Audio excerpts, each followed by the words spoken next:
Hey, what's going on, world? Back with another live journaling. This time kind of a late night vibe or later at night. I usually do them during the day, but today was busy, so I kind of was going through some entries and doing some writing. Sometimes I do current ones. Other times I'll go back and do entries from the past. I'm sort of putting a practice on myself of going back through my journal. I notice a lot of times, like over the years I've been journaling, my habit hasn't been to go back through my entire journal and actually look at entries or even reread entries.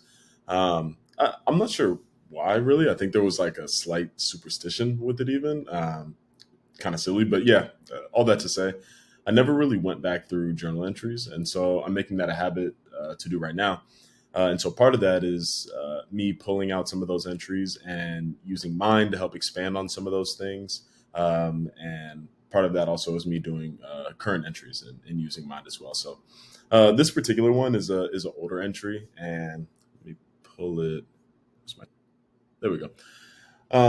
This was an entry mostly around like finances and what sort of finances mean to me. And just to give a little bit of background on this, I've recently went through some really hard financial lessons and just moments where I was really feeling down. I wasn't feeling totally confident. I was sort of disappointed with myself. I had a lot of shame around these ideas, and I didn't know how to really make sense of that. And so, writing is one of the outlets for me. And so, basically, the gist of this particular entry was me sort of trying to come to terms with the fact that I had made these financial mistakes, right, and exploring a little bit more deeply what making those mistakes had done for me or had caused me to think about myself, right. I reference masculinity, which is something I realize I'm talking about a lot. I'm recognizing some of the shame about that, and uh, sort of a sort of a comparison mindset, basically saying like I'm giving myself shame because I'm comparing myself to some other person or some other version of myself that should know better, right?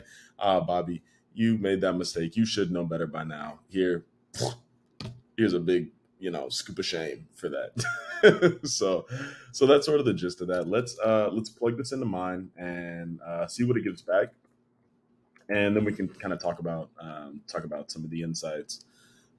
Of course, we hope it has good questions, so we shall see. So to load, cool. Just to give a wow, it's pretty good. It picks up on it really quick, doesn't it?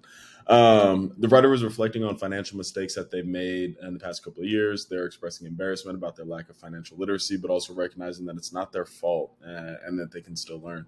They're aware that if they refuse to learn, they will stay stagnant. So they're growing out of impulsive behaviors and taking control of their life. Almost a direct summary, straight from straight from my entry. So it was a pretty short entry. So not expecting anything super crazy here. The emotions are really cool, actually. The fact that they pulled out a lot of these come from the keywords, but a lot of the emotions don't necessarily tie to keywords. So we're asking for different emotions that come from an analysis of sort of the sentiment of the entry. So these are really cool. Um, the keywords are nice. I'm sort of pretty aware of the keywords, so I'll skip right down to the questions. Um, Number one, what have been some of the important financial lessons that you have learned from your financial mistakes? It's pretty good. Number two, what steps have you taken to better gain financial literacy?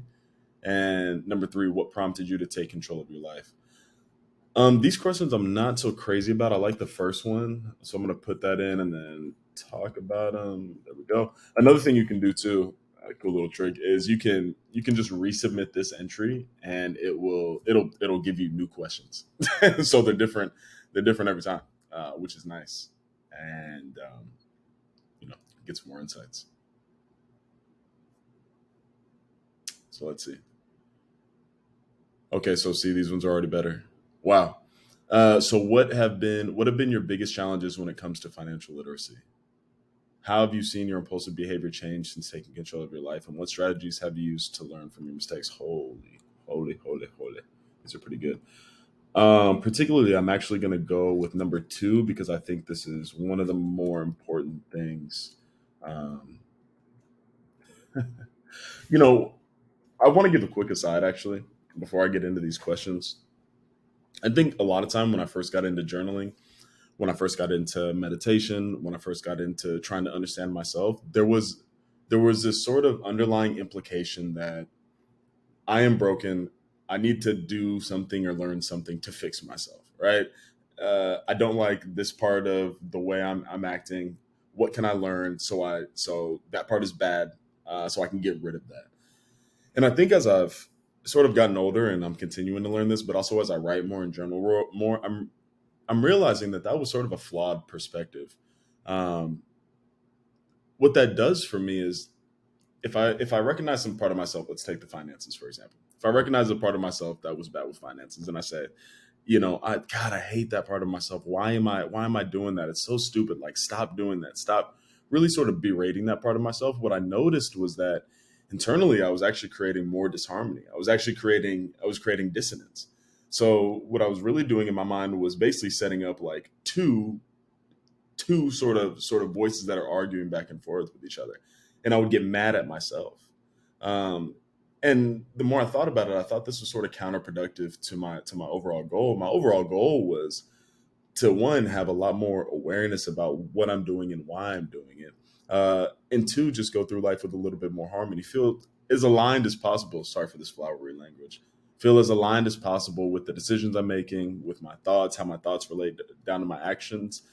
And I don't think that happens when I'm creating my own internal dissonance. So a subtle shift that I've tried to make is, I don't need to get rid of any part of myself. All these things clearly exist within me if they're happening, right? I mean, it wouldn't be happening if it didn't exist within me. So I think my job is to really understand where those impulses come from. Is to really understand, what was at the root of the financial mistakes that I was making. What was at the root of my thoughts about money? What was at the root of my impulsive behavior? Um, and that, to me, is once you get down to the root and you actually look at the root. For me, I noticed I don't need to actually do any action after that. Once I actually see where the true cause is coming from, it's sort of in that moment, um, alleviated. Ironically enough, it's sort of paradoxical. The second I take off the pressure of wanting to be rid of it, I can see more clearly what it is, and it rids itself. If that makes sense. And the reason I went on that whole rant was because number two, really prompted some thoughts and really made me react. And number two, the question is, how have you seen your impulsive behavior change since taking control of your life? And the reason that prompted that is because that that reminded me sort of about the ideas that I have of trying to, like, fix myself, quote unquote. So I'll go back to that question in a second, but let me answer the first one. What have been some of the most important lessons you've learned from your financial mistakes? I think the most important thing that I took away from that was the ideas that I have around shame. I didn't understand, um, how much applying shame and how much being scared to voice something out loud was, again, creating that internal dissonance within myself. One thing that I've spoken to really close friends about was, when I was going through some of these financial hardships, or when I was going through some of these mistakes that I made, I didn't even want to look at sort of what the reality of the financial situation I was in was. Meaning, I didn't want to actually budget. I didn't want to actually compare my income to what my expenses were.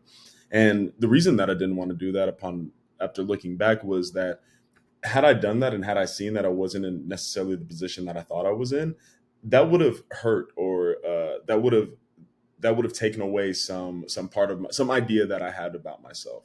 Um, and I didn't want to experience that.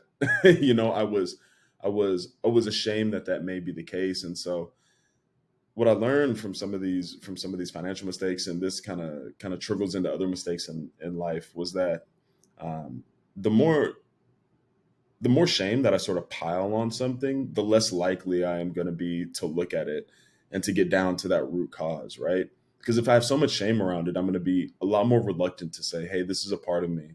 This is something that's happening for whatever reason. Let's accept that and let's go. Let's go look at it. Let's go explore that." Right? But if there's a ton of shame around it, I'm not going to want to admit that that is me. So one of the major lessons that I've learned, from this particular financial case was, I can be a lot more lenient with the amount of shame that I'm applying sort of indiscriminately towards myself, right? And this isn't to say that I shouldn't have standards. This isn't to say that I don't have my own sort of moral compass of what's right and wrong. But that is to say that shame loosely and critically applied is more counterproductive to what I'm trying to do. Cool. Number two, how have you seen your impulsive behavior change since taking control of your life? I think this is I think this is actually a really good pin to put on the entire conversation around creating dissonance within oneself. As I've gotten genuinely more curious about what's causing sort of things that are coming to the surface that I may not like, as I've gotten more genuine about exploring where those things are rising from, uh, what I've noticed is that instead of feeling like some impulse is coming over me, or instead of feeling like I'm being, pulled in some direction, or, some wave of emotion or some wave of desire is coming over me to do something that may be against my goals, um, I no longer see it as this, these mysterious forces of emotion and nature pushing me around. Um, it has helped me name these things that come up, right? So if I say, let's say I get paid, and for whatever reason I'd had the habit of getting paid, and all of a sudden I want to go out to eat, right? Um, Before, when I had so much shame, I couldn't look at that. I couldn't look at that and say that was a part of me, and because I couldn't look at that, I couldn't put a tag on that, and I couldn't say, hey, this is a pattern that I do. This is something that comes up every time I get paid for whatever reason. And because I couldn't do that, it would seem to come out of nowhere, right? I was ignoring all these signs, and it would just hit me, and I would be overwhelmed with this desire to go spend money or sort of buy impulsively. Um, since getting better at this process, I've noticed that when those feelings come up, it's no longer mysterious. It now has a name. It now has a pattern, and that doesn't mean that the desire doesn't come up, but it makes it so that I can see it happening. It makes it so that I can see it as a process that my mind has, for whatever reason, developed, right, over time or over years. Or I'm sure there's a longer journal entry about where that came from. But the fact of the matter is, um, it makes it much harder to say it like this. It makes it much harder for somebody to do, like, let's say, a chess move on you, if you know what the setup to that chess move is, right? If you know that they always do this move where they try to put your king in check, and they move the pawn here, and then they move the knight there, and then they move the bishop over here. Well, if you see that happening, then you know what's going on. You're not disoriented. You're not in a maze of confusion and reacting sort of impulsively. So I hope that analogy made sense, because it made sense to me. It felt good. This was really, really helpful. Mind is a great tool. Really, really like this tool, and it's helped me talk about deeper issues. It's helped me see more patterns. It's helped me sort of expand on who I am. And I'm very, very, very grateful to work on the team. I didn't even say it in the intro. Full transparency, I work on the Mind team, designing product, and yeah. But yeah, I really think Mind's a great tool. We all use it, and so I think there's something to be said about making a tool that you actually use. Um, it makes a lot of difference. So in any case, links down below to Mind, the marketing website, and of course the Mind.so demo. And we hope you guys can use it, and give us any feedback or whatever. We love any ways to make this tool better. So we're working on a lot of stuff in the background, but also there's probably stuff that we don't see that we would love to hear from you all. So with that, thank you again. I'm gonna go probably get some rest, and I will talk to you guys soon. Peace.